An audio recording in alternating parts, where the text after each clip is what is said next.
Hello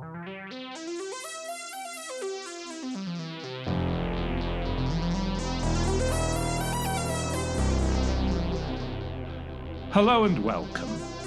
You are listening to an informed take on current events brought to you by law students and staff of Queen's University Belfast. This is LawPod.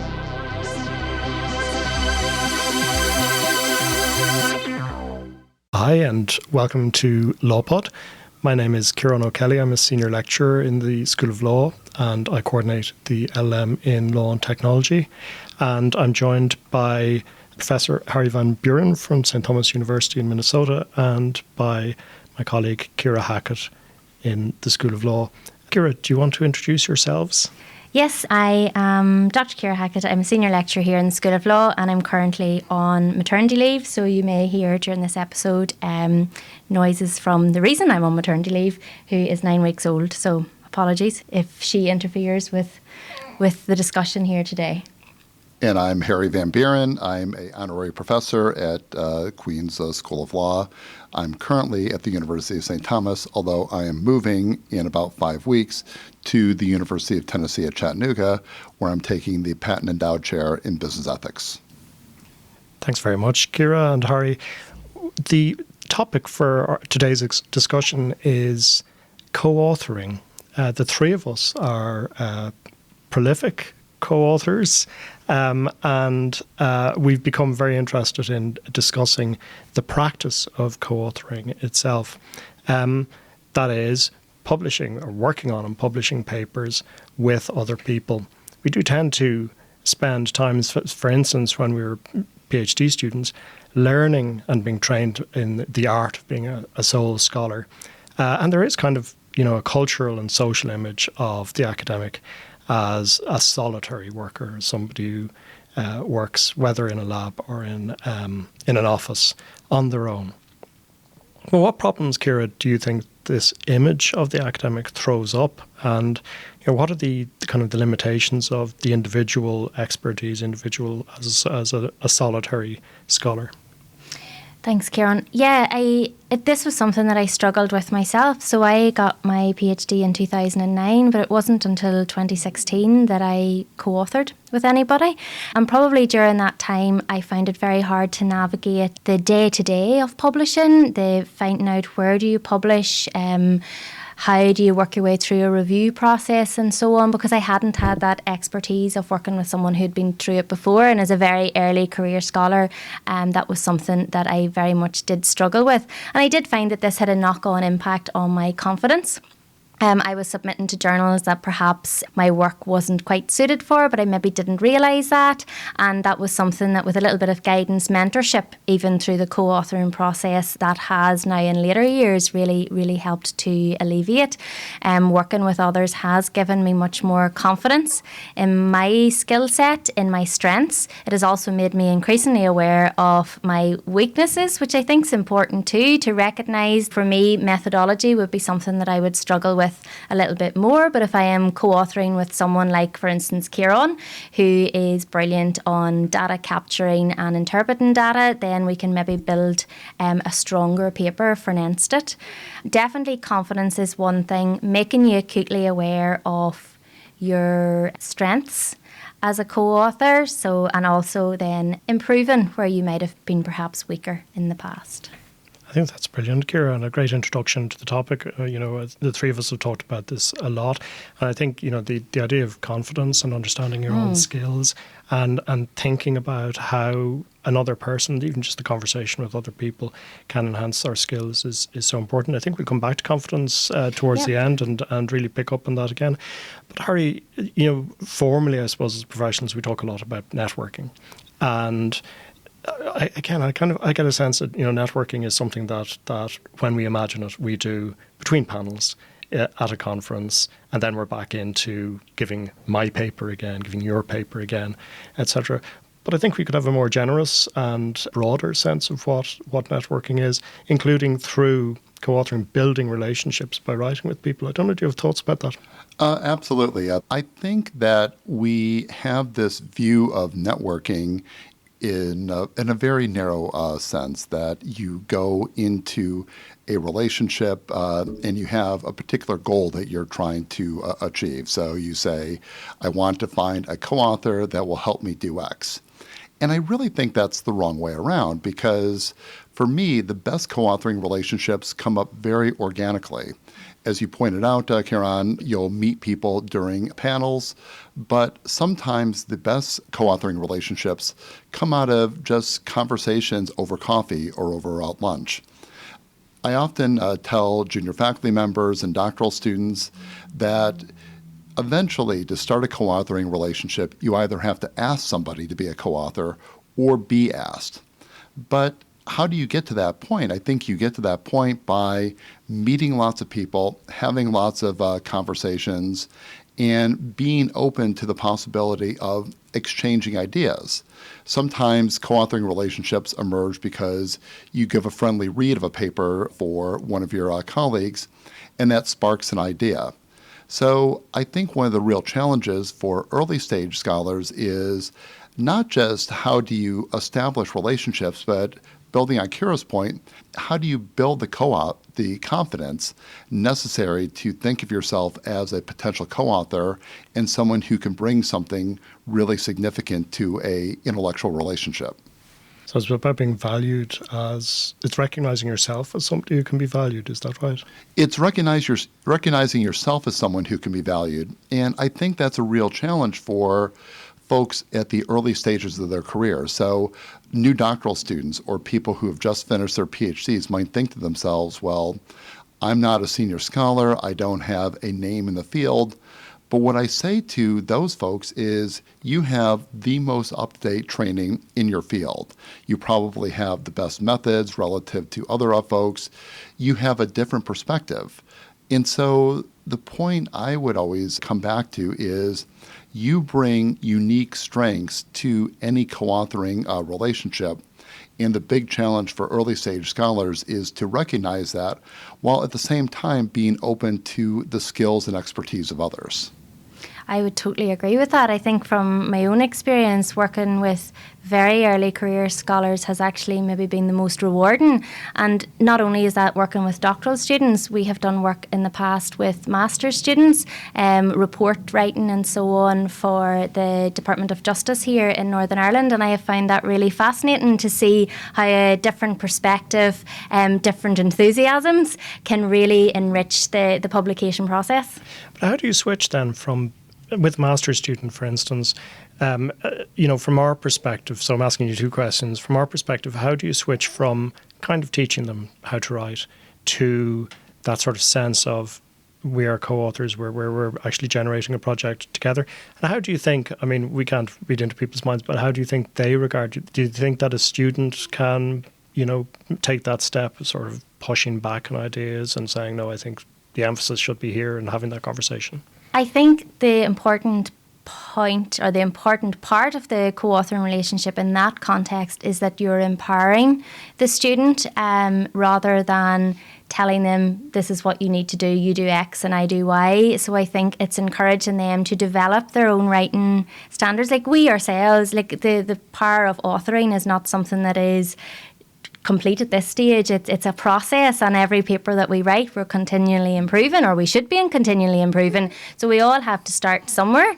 So I think that maybe it's recognising that with master's students that this is not going to be the best thing that you ever write, but it's about how you develop on your journey, and maybe not to say that you're holding their hand, you're helping guide them on that journey, whilst at the same time hopefully teaching them something about the writing process, but at the same time you're learning from them, if that makes sense. Yeah, absolutely, it does. I love that point about nothing is the best thing you'll ever write, in the sense of, at least, as you're writing it, everything is joining in a conversation. And that's what I think is so interesting about co-authoring is that the process itself is a conversation, Harry, just to kind of try and be a bit more specific, can you talk about, take a project where you've co-authored? Where did it start?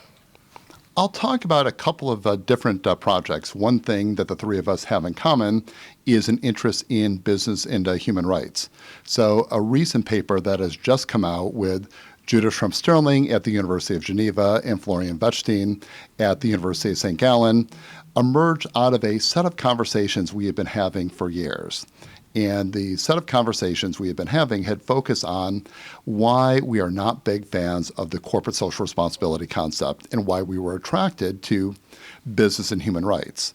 And so long before we had started this paper, and Judith and I have written a number of things together, we have been talking about our frustrations with CSR as a field. That led us, when there was an opportunity in a special issue, to really flesh out those conversations. And it went through a very long and convoluted review process. This is the paper that I both told you about with the 4,820-word review from a single reviewer. And this is where having co-authors is really helpful, because a review like that can scar you, and you can sort of work through that together. But that paper, although it took us a year and a half to write and get through the review process, that had been something that had been built over 4 or 5 years. A second project, which I currently have underway, is with my co-author Tanushree Jain, who's moving to Copenhagen Business School. And it emerged organically because we were chatting via WhatsApp. We had a upcoming conference deadline for the International Association for Business and Society Conference in San Francisco. And so we send a message to each other essentially saying, what is it that we're going to write about? Now, we've written on a variety of topics. In about 15 minutes via WhatsApp, we had outlined the paper.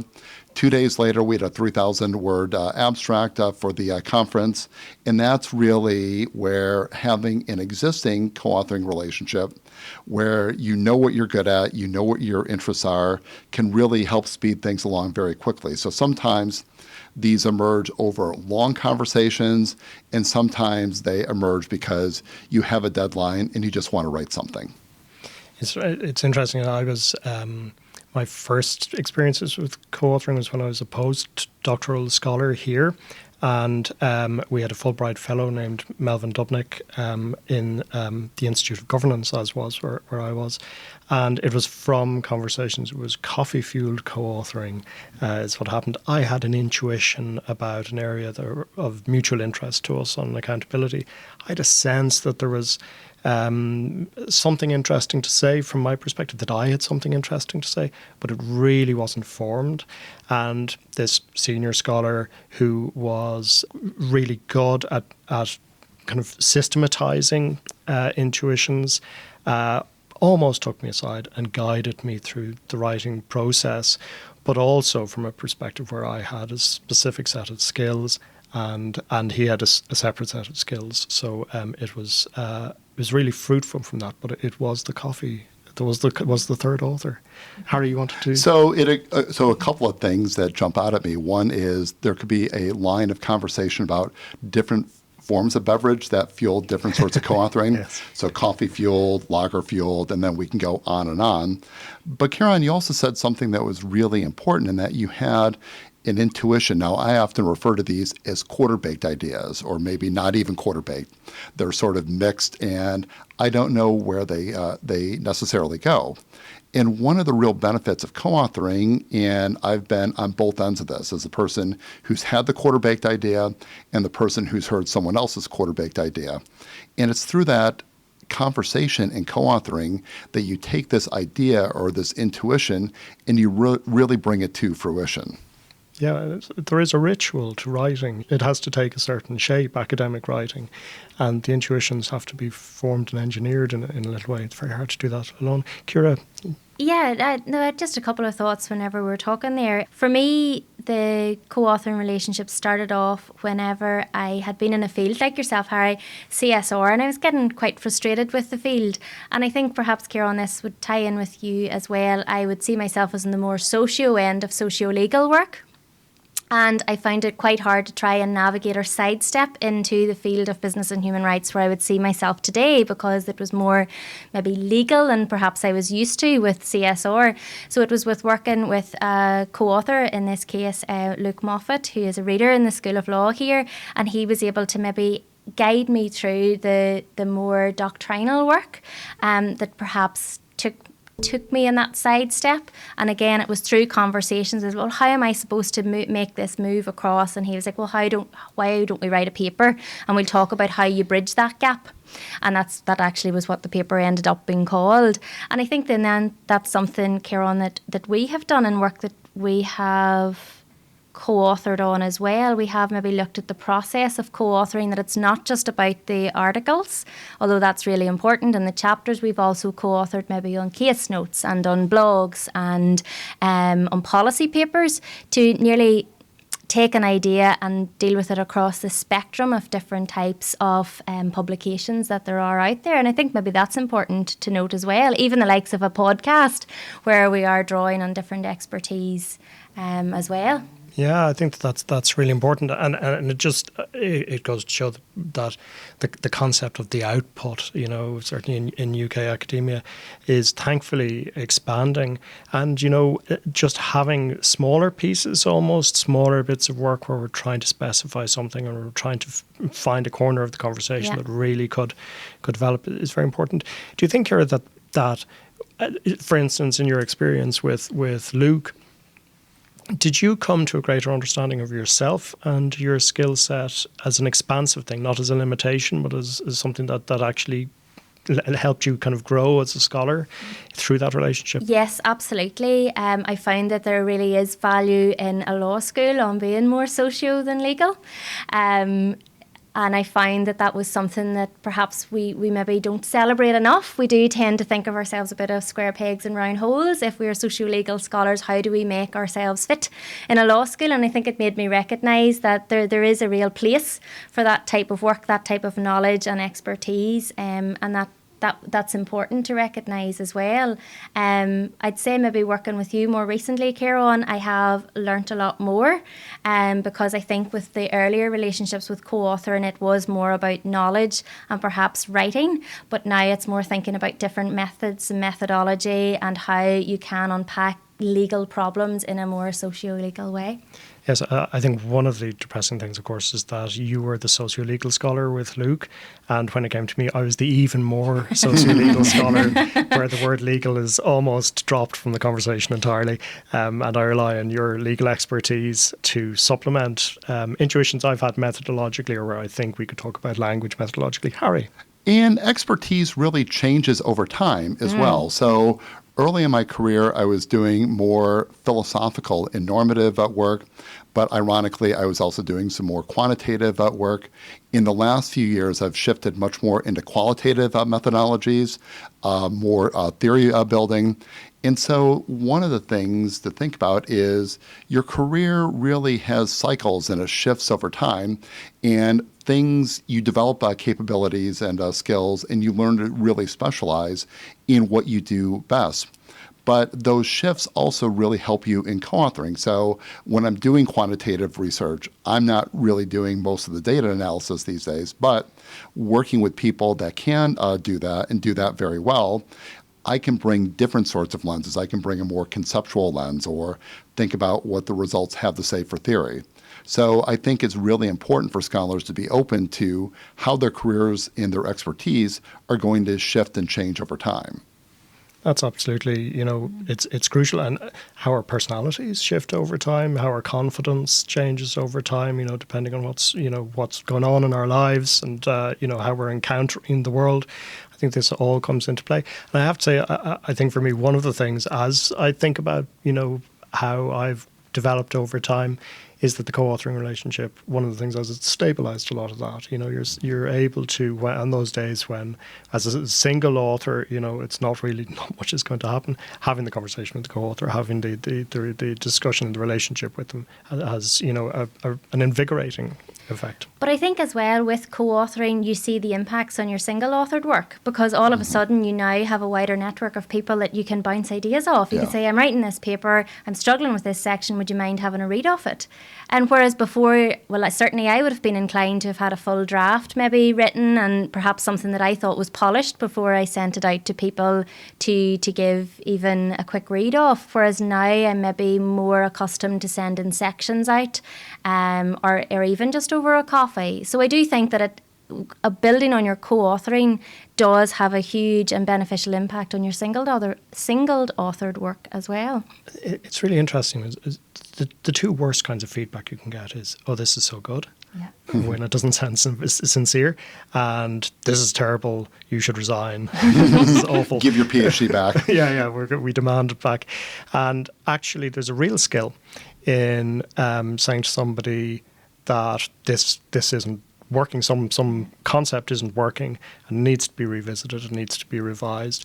And there's a skill you have to learn to trust how the other person is saying it and what they're saying it, and to find the person who you can trust is going to say the negative to you in a way that you know that this is bringing you forward in a way. So it's that keeping the forward momentum while stopping somebody and saying, take this new track. And I think that's really, really crucial. And I think then with single authoring, that's where it comes in, is we learn through co-authoring how to do that. And so for me, respect and reciprocity are really important scholarly values. So learning to give and receive feedback in a respectful way. But the point that Ciara made about sending sections out, whether it's for a co-authored piece or a solo-authored piece, that works only if Ciara, in turn, is willing to read other people's work. And she's read my work, I've read her work, we've provided comments. And a big part of building a scholarly network is building a reputation of yourself as someone who's good to work with and someone who puts positive energy and inputs into the system and contributes the kinds of feedback and interactions that enrich other people's work. Yeah, and to be kind. And I think that means more than what Ciarán says, to say something that is very, very good. I think being a kind person in academia is someone that's recognising, no, this needs a little bit more work, but to be able to deliver that feedback in a way that's not soul-destroying for the early career author or her mid or later career author that is seeking your advice. It's taking that next step, isn't it? To say, so this doesn't work. Have you thought about something? And even when it's not in your kind of wheelhouse in terms of skills or in terms of knowledge, sort of trying to find some way of saying to somebody, perhaps this would work. And even by saying, no, that wouldn't work, and explaining why it wouldn't work, somebody might get the inspiration to move on to the next thing. Absolutely. But it also helps you then, even helps me, say, give peer reviews now on work, because I'm now aware of how you deliver feedback, how you can provide feedback on a piece where it's maybe not quite in your wheelhouse, as you said, Ciarán. Harry, I kind of want to come down to process. So the logistics of writing a paper with somebody else. And I know my strategy for writing a single author paper is to agonise for months until I'm late, and then panic, and then write something as fast as I can, and then I'm in the middle of that right now. Congratulations! It's a wonderful experience. So co-authoring.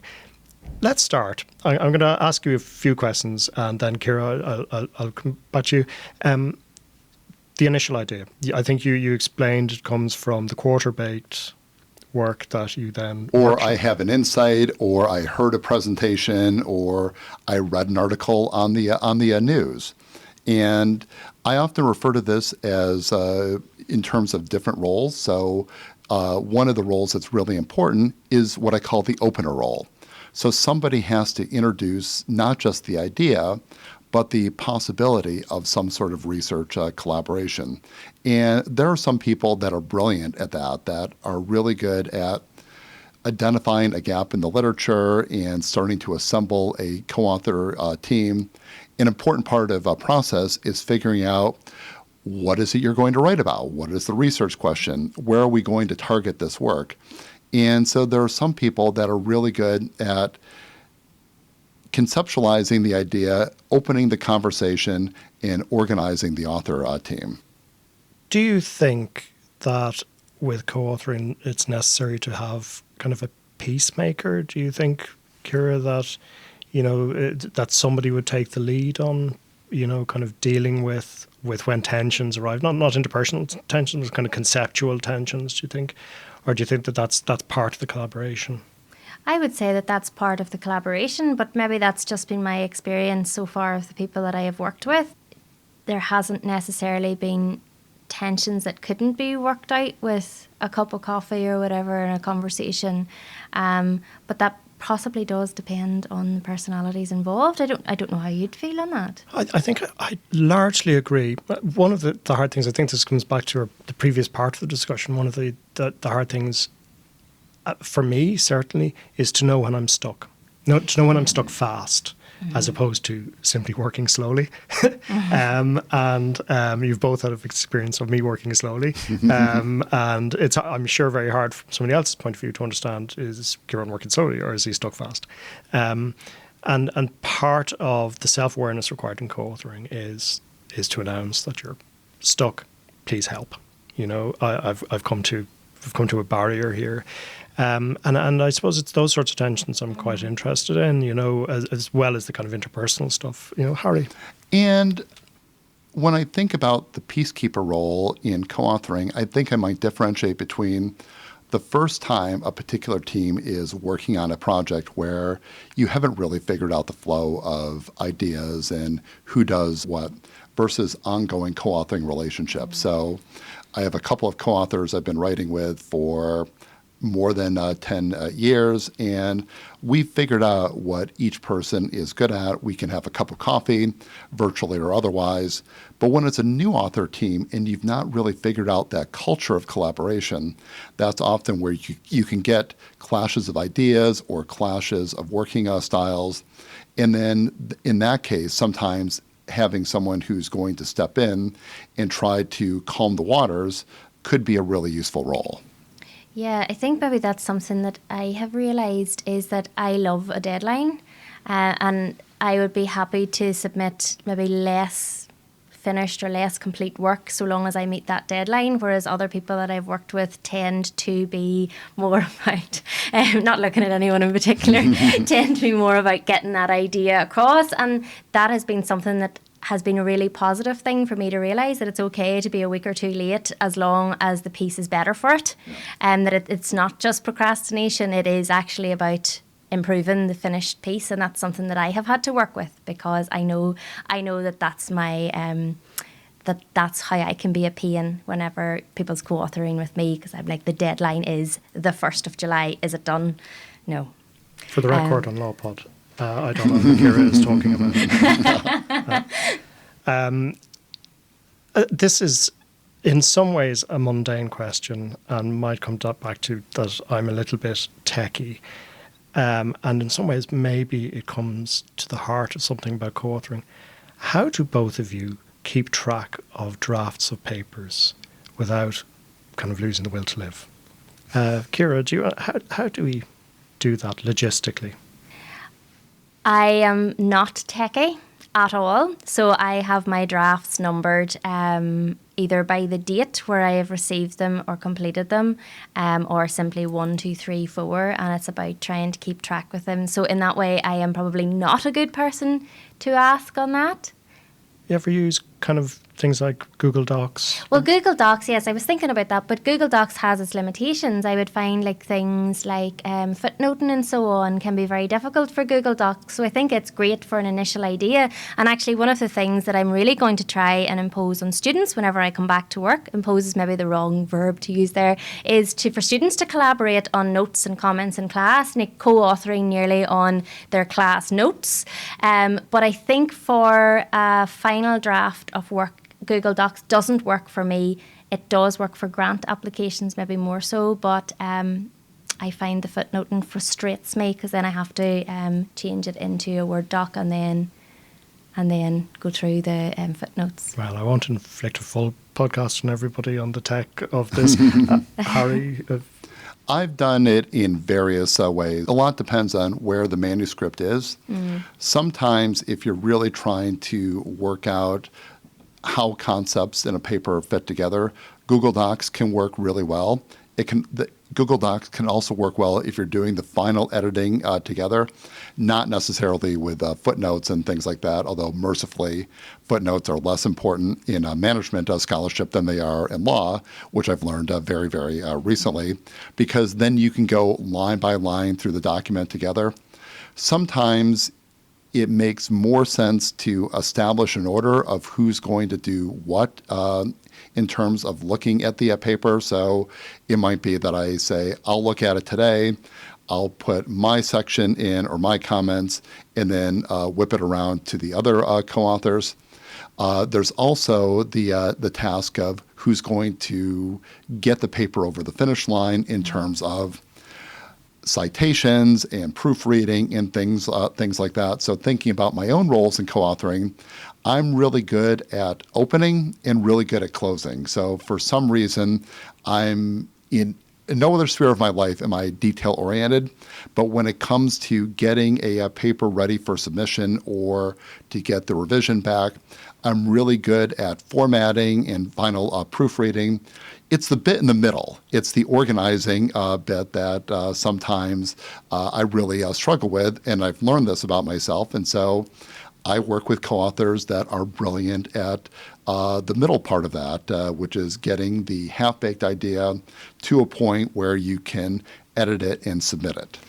Yeah, I think I'm quite similar, actually. I think I can get an idea started, and I love getting the author guidelines kind of completed for a journal and the citations and so on. And I'm okay with writing the review and the letter back to the reviewers, but for the middle bit, I very definitely rely on Ciarán, I have to say, for his expertise, definitely with data and stuff. His slow, dogged expertise very often. I mean, in fact, I have in my notes here, how do you know when a paper is done? And actually, that's not a question for the purposes of the podcast. I find it quite hard to know when a paper is done. This is done enough. It comes back to what you were saying earlier, Ciara, about understanding this isn't perfect. It doesn't have to be perfect, and also that we have now made a contribution and it's ready to enter the world. Yes, I find that very hard. I think it's just, have you added enough to the conversation that people might recognise that, the conversation has been moved on by your contribution? And I think that can be really hard to recognise, but at the same time you only have a finite number of words, and how do you best package those words to release them into the world? But I want to add something a little bit different to that, because one thing we've not talked about is the incentives that different parties in the co-authoring relationship have. So let's say, for example, you're working with a junior scholar for whom this paper is going to be fundamental for tenure or promotion. Then that's obviously going to guide not just the writing process, but when the deadlines are as well. So one of the things that I find really useful early in a conversation is not just figure out what the paper is about, that's the fun bit, but also what do different parties need to get out of the relationship in terms of tier of journal, timing, because that's then also going to affect when you think the paper is done. I mean, that brings me very neatly on, Harry, just to kind of deepen that to the ethical issues in co-authoring. We have a certain sense of research ethics, where there are human subjects, where universities set up processes and all that. But the ethics of research are so much wider than that. And co-authoring, it strikes me, has its own ethical sort of component to it. And it has to do with power. Absolutely. Do you want to say a little bit more about that? I've really become aware of this because over the course of your academic career, you start as a doctoral student, you move from being a doctoral student to a new scholar, then you get tenure, and then you progress over your career. And one of the things I didn't realize early on when I got tenure and promotion was I was in a position of power relative to doctoral students, junior faculty members. Now, this really has implications for co-authoring because many of us are familiar. I've had it happen myself. I've seen it happen to others, where a senior scholar comes in on a paper, contributes his or her name and 5% of the work, and then labels him or herself first author. So there are issues related to power as they affect who gets credit for the work. And over time, I've really taken the perspective that a big part of being a co-author as a senior scholar is to help junior scholars build names for themselves. So it's taking a more subordinate position, so being second rather than first author. I think it also really requires ethical reflection in terms of, as a co-author, what am I contributing to the project and how much credit am I claiming for it? So there's a lot more that I could say about the ethics of co-authoring, but issues related to power are really important. And for junior scholars, it's really standing up for themselves and the work that they're doing. And for senior scholars, it's really thinking about whether or not they're taking advantage of their position of power to claim more credit than they ought to be. Ciara, I have a similar question for you. This is really an ethics question as well. So we've talked about those power differentiations. We've talked about being really explicit and self-conscious in terms of those relationships. But there are kind of ethics of communication as well in co-authoring, and thinking about how to communicate and thinking about frustration, thinking about things like that that seem to go beyond the ordinary day-to-day manners that people just ought to have. Yes. I don't know, do you want to say? One of the overarching things that I would say is it's not everybody that you will be co-authoring with, and it's not everybody that you want to be co-authoring with. So before you enter into a co-authoring relationship, make sure that this is someone that you can work with. Make sure it is someone that you feel you can stand up to if you feel that there is a line being crossed in terms of communications and so on. And make sure that you're not going to be taken advantage of. And I think this is particularly the case if you are a new scholar, if you are trying to emerge into a field, that you may feel that you can benefit more by being involved with someone who is much more senior in a co-authoring relationship. But unless you get kind of respect, unless you feel that your work is being valued, I don't think it's necessarily worth it. With regard to the different communications involved, I think, again, that depends on the personalities involved. Sometimes this will remain very formal over like email. Sometimes it can be done in the comments document or in the document that you're working with. But again, most people, anybody that I have worked with, I've had a very positive relationship in that regard with. But I'm not sure. Maybe, Harry, do you want to jump in there? Yeah, just to add a little bit to that, I think it's really important to remember that the other people that you're working with aren't just sets of ideas. They are people with their own lives, their own personal challenges. We've all been living through the pandemic for the last 2.5 years. So, for example, when I work with co-authors with young children, as we have one in the audience for the podcast right now, it's going to be a little bit more challenging for them necessarily to meet deadlines. But it's not just people with young children. All of us go through, whether it's mental health issues or physical health issues for ourselves or family members. So for me, a big part of communication and respect is when you're engaged in a co-authoring relationship, you're co-authoring with a whole person rather than just a set of ideas. And so it's okay to say, I have this particular issue right now that's going to make it harder for me to get what I promise, and then come up with some sort of deadline in order to deliver on what you said you would do. But then also you have to be willing to hear that from other people, because co-authoring is hard, relationships are hard, and I think they've become harder in the last 2.5 years. Absolutely, and I think that there's an importance to recognise that everybody has different pressure points throughout the year, be that, and especially when you're, say, working with someone in a different institution, like your marking loads maybe at different times of the year, you may have different administrative burdens at different times of the year, and I think that that's all something that has to be factored in as well, and to respect when you're on both sides of the divide. I think as well, I'd push it onto another step. I think I absolutely agree with both of you on that. But I think one of the things that we also need to think about is if you have a co-authoring relationship that's kind of a repeat game, you haven't just sort of co-authored with somebody because this particular niche is something you both share and you get on perfectly well and then you finish. It's something where you will be working with somebody again. The kind of moral commitment you have is different, and it comes up even to the point, I would say, of sometimes it's the one person's turn, sometimes it's somebody else's turn to take the lead. And that might even mean really, really doing the vast bulk of the work on that paper and still looking at things like authoring relationships, authoring arrangements at the top and all of that, and keeping it consistent within the relationship, So sometimes people can't contribute so much. they'll take their turn. You have to trust, and you can trust within a good relationship that they'll take their turn, and they'll have your back next time. Absolutely, and different people need things at different times. Again, it could be for applying for a job. One of your co-authors might need to be first author, Yes. or something, and that's just something that you have to think. Well, that's something that you have to be aware of going into a co-authoring relationship. Are you prepared to make that moral commitment, as you say, Ciarán, that there will be reciprocation on down the line whenever you need something. I think that's really important. I mean, in general, work isn't just work, and work relationships aren't just work relationships because they're with other people. Ciara, I just wanted to finish up on the question, and I'll come to you, Harry, in general, just by way of wrapping up.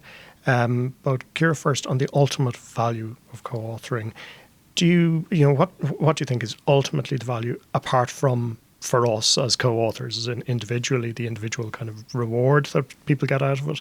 Do you think there's a value for the profession? Do you think in general? Absolutely. I feel that my own expertise has widened as a result of co-authoring with people. So I feel then that I'm able to contribute more to the field, and I feel that not take this beyond simply research. My teaching and all has improved because I have grown as I have been involved in more co-authored works with other people. Yeah, I'm not sure I like the term research-led teaching, because I find I do that, but I also do teaching-led research. Absolutely. Because of those yes, sorts of things. Absolutely. Harry, do you want to say something about the ultimate value here to the profession, to research in general? To me, the ultimate value of co-authoring is it enhances your contributions to a scholarly community. And contributions to a scholarly community are more than just the publications. The publications are the endpoint. They're obviously incredibly important. But it's the ways that you move from co-authoring relationships to building relationships at conferences. So I spent a lot of time at a recent conference, a conference last week in San Francisco, with my co-authors. But as my co-authors and I were chatting, other people got pulled into the conversation. I talked to them about my work. They talked to me and everybody else there about their work. And so all we can do as scholars is put our little bit into the scholarly conversation, whether through publications or conversations. And I wouldn't be the scholar that I am today without co-authoring, but I also see co-authoring as really vital to contributing to the kind of scholarly community that ultimately creates not just great ideas, but because the work that I do is informed by values as a business ethicist, ultimately contributes, I hope, to making a better world. Okay, well, I've found that absolutely fascinating, apart from when I was being glared at because I'm late with the paper. Thank you very much, Harry, for that contribution. Thank you, Ciarán. And thank you, Ciara, and other audience member for the contribution. Thank you very much, Ciarán. Thank you.